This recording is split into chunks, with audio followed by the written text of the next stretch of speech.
In today's video, we are covering how you can swing shorter but still hit the ball just as far, if not further, straighter, and more consistently strike it better. All right, so if you are someone that struggles to get good contact on the ball, this will more so apply to you than someone who is at a more advanced level, who has dialed in these skills already. But in saying that, even if you are at that level, it doesn't mean that you should not necessarily make a shorter swing. I'm going to preface this by saying that when I play golf, at the level that I am, during an entire round of golf with irons, would be lucky to make more than 3 full swings. I go about playing by feeling like I have a shorter swing, making a more punch shot 3/4 swing feeling, and it is much, much better than trying to always just hit the club as far as you can. I think that that's where a lot of golfers get it wrong. They are so fixated on how far they can hit their clubs as opposed to trying to hit it how far they want to hit the ball. And there's a big difference. If I hit my 7-iron, I can hit my 7-iron carry over 190 meters. There's no need for that. I would much rather know that I make a more punch shot swing and that I carry it the specific number that I want to, shot after shot after shot. But like I said, if you're someone who really struggles with making a good contact on the ball, this is going to be most beneficial to you. Just pose this question to yourself. Why do you need to make a big full swing and get as far as you can and try and hit the ball as hard as you possibly can when you could swing it shorter and make it so much easier on yourself? What you'll find is that when you shorten up your swing, it doesn't allow you to get into these big out of position spots that you would typically find yourself. If we're using our shoulder touching our chin as the guide of when to stop, so around this 3/4 position, we're not getting big and wild because the club is stopping here. We are shortening up the time where things can go wrong. But this doesn't mean we're sacrificing on distance. When we stop here, as we then try to hit the ball and come back down into impact, because we haven't gotten out of position and are making compensations on the way down to try and fix it, you will already be in a much better position to strike this ball. So because we have made a smaller swing, it is more compact, you will find that with an iron in particular, you are able to maintain your posture over the ball. You are able to cover the ball better because you're not out of position with your spine tilt and trying to then save it.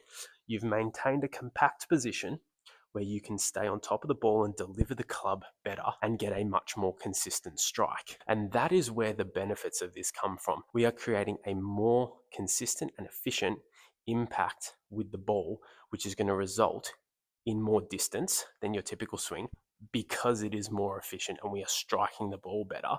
So it's going to fly further than what you typically would see. It's going to be a lot straighter because when we make a more compact swing as well and we're tightening things in, you're not going to have big differentials in face to path, which causes these big wild shot shapes. So you'll find that your dispersion comes in as well. And then it's also so much easier. It takes less effort to swing to here and have a more efficient swing than it is to try and be big and wild and make these compensations. So it's a lot easier on your body, and you'll find that it feels a lot easier to just play golf this way. All right, give it a try for yourself. You'll be surprised that it actually makes a massive difference to your game. You really just need to let go of that little bit of ego within golf, and it's very prevalent across all of golf about, how far can you hit the ball? Who hits the ball further? At the end of the day, it's not about who hits the ball further. Yes, it's good to hit the ball long, but if you're consistently hitting your number, so if you're going around playing your round of golf, hitting the number that you're wanting to hit whilst keeping it in play, you're going to score much better than your buddies, even if they're 20, 30 in front of you, but they've sprayed it and they're in the trees and then they're missing greens and they're having to save it. It makes golf a lot more easier. All right, so to switch that mindset, control how far you want to hit it, not how far can you hit it. There's a time and a place for that. But you'll find that you play much more better golf and you enjoy it more by just swinging shorter and optimizing these strike conditions. So go and get some practice in. Focus on making a 3/4 swing. So use the checkpoint of your shoulder touching your chin, or where you feel like is about 9, 10 o'clock. If you have a punch swing feel or a 3/4 swing feel backswing position, use that. My trigger that I like to use is chin to shoulder. This is where we stop and then we feel like we're hitting a punch shot through the ball. So we're not trying to be big and wild all the way through our finish. We are maintaining a nice compact finishing position. It's going to match up. We're swinging to here on the backswing, and we're swinging to about here on the follow through. Tommy Fleetwood like, if you'd like to think about it in a certain way. We're stopping short of a full follow through as well.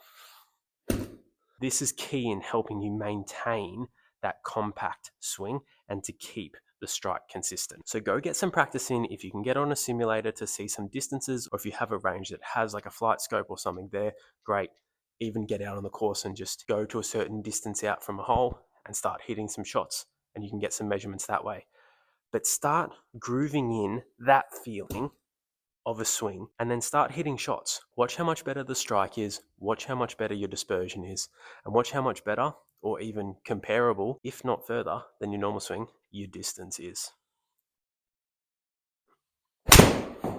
All right, I hope you enjoyed this one. I hope it's really shifted your mindset a little bit on controlling your swing better and being able to optimize your launch conditions and get out of that ego mindset when it comes to golf. Like and subscribe. I'll see you in the next one.